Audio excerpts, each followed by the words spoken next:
ഇത് ക്യാമറയിൽ കാണുന്ന പോലെയല്ല കേട്ടോ ശരിക്കും കാണാൻ. തൈ വെച്ച് കഴിഞ്ഞാൽ ഒരു 40 ദിവസം ആവും അത് കിളിർത്ത് വന്ന് പൂ ഉണ്ടായി വരാനായിട്ട്. എങ്ങനെയുണ്ടായിരുന്നു പ്രിയാല വട്ടവട നിന്റെ ക്ലാസ്? അപ്പൊ ഹലോ ഗായ്സ്, എല്ലാവർക്കും സുഖല്ലേ? സോ ഇന്ന് ഞാൻ പോകുന്നത് വട്ടവടയിലേക്കാണ്. ഇപ്രാവശ്യം സോളോ ട്രാവലിംഗ് അല്ല, കൂടെ 2 ആൾക്കാരും കൂടിയുണ്ട്.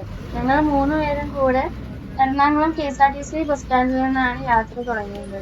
നമുക്ക് വെളുപ്പിന് ഇവിടുന്ന് 1 മണിക്കുള്ള മൂന്നാർ ബസ് ഉണ്ട്. സോ ആ മൂന്നാർ ബസ്സിനുള്ളിൽ കയറി അവിടെ നിന്ന് മൂന്നാർ എത്തിയ ശേഷം കോവിലൂർക്ക് ബസ് ഉണ്ട്. അങ്ങനെയാണ് ഞങ്ങൾ വട്ടവട എത്താൻ പ്ലാൻ ചെയ്തിരിക്കുന്നത്. ഈ KSRTC യാത്ര ചെയ്യുമ്പോൾ ഭയങ്കര ടയേർഡാവും, ബോറിംഗ് ആവും എന്നൊക്കെ പറയുന്ന ആൾക്കാർക്കുള്ള ഒരു വീഡിയോ കൂടിയാണിത്. നമുക്ക് രാത്രിയൊക്കെ യാത്ര ചെയ്യണമെങ്കിൽ ഇതുപോലെ അടിമാലി പോലെയുള്ള സ്ഥലങ്ങളിലൊക്കെ നമുക്ക് നിർത്തിയിട്ട് നമുക്ക് ചായയൊക്കെ കുടിക്കാൻ പറ്റും. സോ അത് വല്ലാത്തൊരു എക്സ്പീരിയൻസ് ആണ്. നമ്മൾ മിഡ് നൈറ്റിൽ ഇങ്ങനെ യാത്ര ചെയ്യുന്നതിന് ഇടയ്ക്ക് ഒരു ചൂട് ചായ അല്ലെങ്കിൽ ചൂട് ചായയുടെ കൂടെ എന്തെങ്കിലും കഴിക്കാം. അതൊക്കെ KSRTC യാത്ര ചെയ്യുമ്പോൾ അത് വേറൊരു എക്സ്പീരിയൻസ് കൂടിയാണ്. പ്രത്യേകിച്ച് നമ്മൾ മൂന്നാർ പോകുമ്പോഴൊക്കെ ഒരു വേറെ ലെവൽ വൈബ് തന്നെയാണ്. അതിങ്ങനെ പറഞ്ഞ് നമുക്ക് പറയാൻ പറ്റില്ല. അത് എക്സ്പീരിയൻസ് ഒക്കെ ചെയ്യാനുള്ളതാണ്. സോ മെയിൻ ആയിട്ട് ഞാൻ KSRTC യാത്ര ചെയ്യാനുള്ള കാരണം കൂടി ഇതാണ്. സോ ഞങ്ങൾ അവിടുന്ന് വീണ്ടും യാത്ര പുറപ്പെട്ടു. ഞങ്ങൾ കുറച്ച് ഉറങ്ങാനുള്ളൊക്കെ പ്ലാൻ ഉണ്ട്, ഒരു നല്ല ഉറക്കമൊക്കെ വരുന്നുണ്ട്. സോ ഇവിടുന്ന് ഹിഡൻ പാരഡൈസ് പറഞ്ഞിട്ടുള്ള ഒരു ക്യാമ്പ് സൈറ്റിലാണ് ഞങ്ങൾ ബുക്ക് ചെയ്തിരിക്കുന്നത്. ക്യാമ്പ് സൈറ്റിന് ബാക്കിലായിട്ട് ഒരു ഫോറസ്റ്റ് ട്രക്കിംഗ് സ്പോട്ടും അവിടുന്ന് ഒരു ചെറിയൊരു വാട്ടർഫോൾ സ്പോട്ടും കൂടെയുണ്ട്, ഒരു 100 മീറ്റർ ഡിസ്റ്റൻസിൽ. സോ ഫുഡെല്ലാം നമ്മൾ പറഞ്ഞു വെച്ചേക്കുന്നതാണ്. സോ ഇനി അവിടെ ചെന്നാൽ മാത്രം മതി. മെയിൻ ആയിട്ട് വട്ടവടയിൽ എക്സ്പ്ലോർ ചെയ്യാനുള്ളത് ഇപ്പോൾ കറക്റ്റ് സീസൺ ആയതുകൊണ്ട് തന്നെ അവിടെ സ്ട്രോബെറി ഫാം ഉണ്ട്. അതാണ് ഞങ്ങൾ മെയിൻ ആയിട്ട് ടാർഗറ്റ് ചെയ്തിരിക്കുന്നത്. സോ നമുക്ക് കണ്ടിട്ട് വരാം. അടിമാലി കഴിഞ്ഞാൽ പിന്നെ മൂന്നാർ എത്തുന്നൊന്നും അറിയത്തില്ല കേട്ടോ. മൂന്നാർ എത്തിയത് ഞങ്ങൾ വേഗം ചാടി ഇറങ്ങി ഒരു ചായയൊക്കെ വീണ്ടും കുടിച്ചു. കാരണം നല്ല തണുപ്പായിരുന്നു, നല്ല സുഖമുള്ള തണുപ്പായിരുന്നു. അങ്ങനെ ഞങ്ങൾ ഇറങ്ങി. ഞങ്ങള് കോവിലൂർക്ക് ബസ് എപ്പോഴാന്ന് ചോദിച്ചു മനസ്സിലാക്കി. 5 മിനിറ്റ് കൊണ്ട് ബസ് വരും എന്ന് പറഞ്ഞു. ചായ കുടിച്ച് സെറ്റ് ആയതും ബസ് വന്നു. ആ നേരം ആയിട്ടും നല്ല ആൾക്കാരുണ്ടായിരുന്നു. അത്യാവശ്യം എല്ലപ്പെട്ടിയിലേക്കൊക്കെ പോകാനായിരുന്നു മെയിനായിട്ട് കൂടുതൽ ആൾക്കാരുണ്ടായിരുന്നത്. വട്ടവടയിലേക്കും കുറെ ആൾക്കാരുണ്ടായിരുന്നു. ഞങ്ങളുടെ കൂടെ കുറെ പേര് ഇറങ്ങിയിട്ടുണ്ടായിരുന്നു.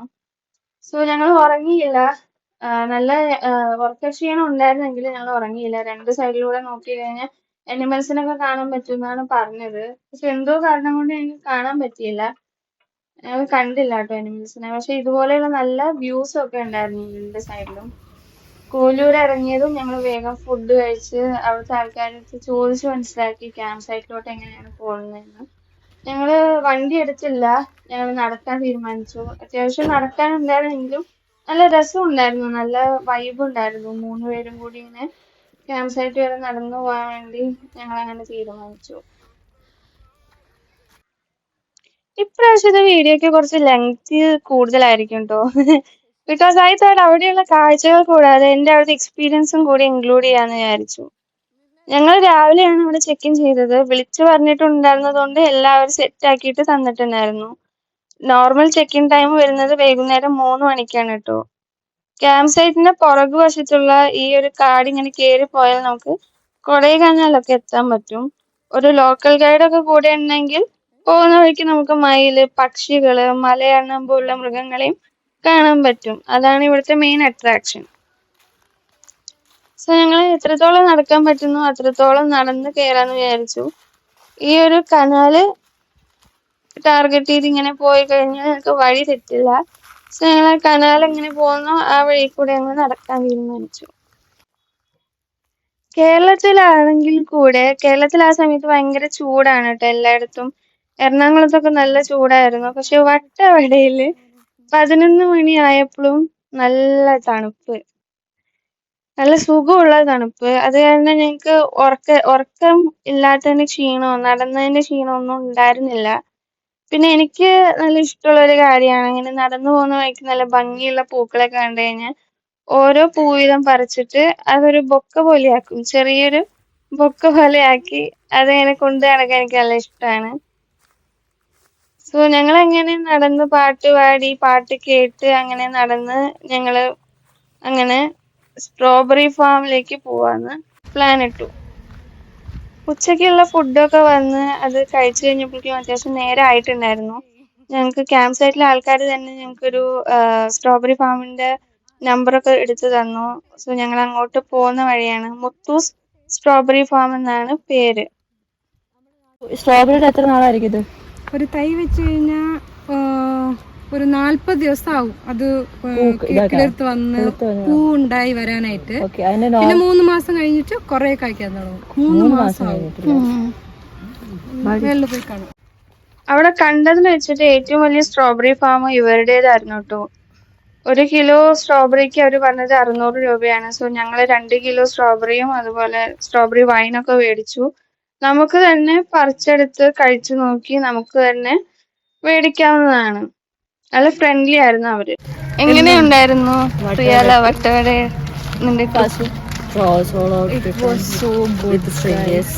I got to eat strawberries and നമ്മളെ കിട്ടിന്ന് പറയത്തില്ല. കിട്ടിന്ന് പറയത്തില്ല. സ്ട്രോബെറി തിന്ന കാര്യം മാത്രമേ പറയാനുള്ളൂ. വെറുതെ ജസ്റ്റ് ആയിട്ട് രണ്ടുപേരെ കിട്ടി വളരെ മോശം. ഞാൻ ഇത്രയും പ്രതീക്ഷയില്ല. നമ്മളൊക്കെ വളരെ ഒരു ആവല്ലേ പോട്ടെ. എന്നാലും കണ്ടപ്പോ ജാടയാണെന്നാ ഞാൻ ഓർത്തത്. എന്നെ കാണുമ്പോ ഏത് ജാടയായിട്ടാണ് തോന്നുന്നത്. മിണ്ടാൻ തുടങ്ങിയപ്പോഴാ മനസ്സിലായത് എന്ത് കൂതറന്നില്ലേ. ഞാൻ അത്രയൊന്നുമല്ല. എടി ശ്യാമ ഡെഡായി പോകുമ്പോ ശരിക്കും ആ ടെന്റ് തന്നെ ഡെഡായി പോയത് പോലെയായിരുന്നു.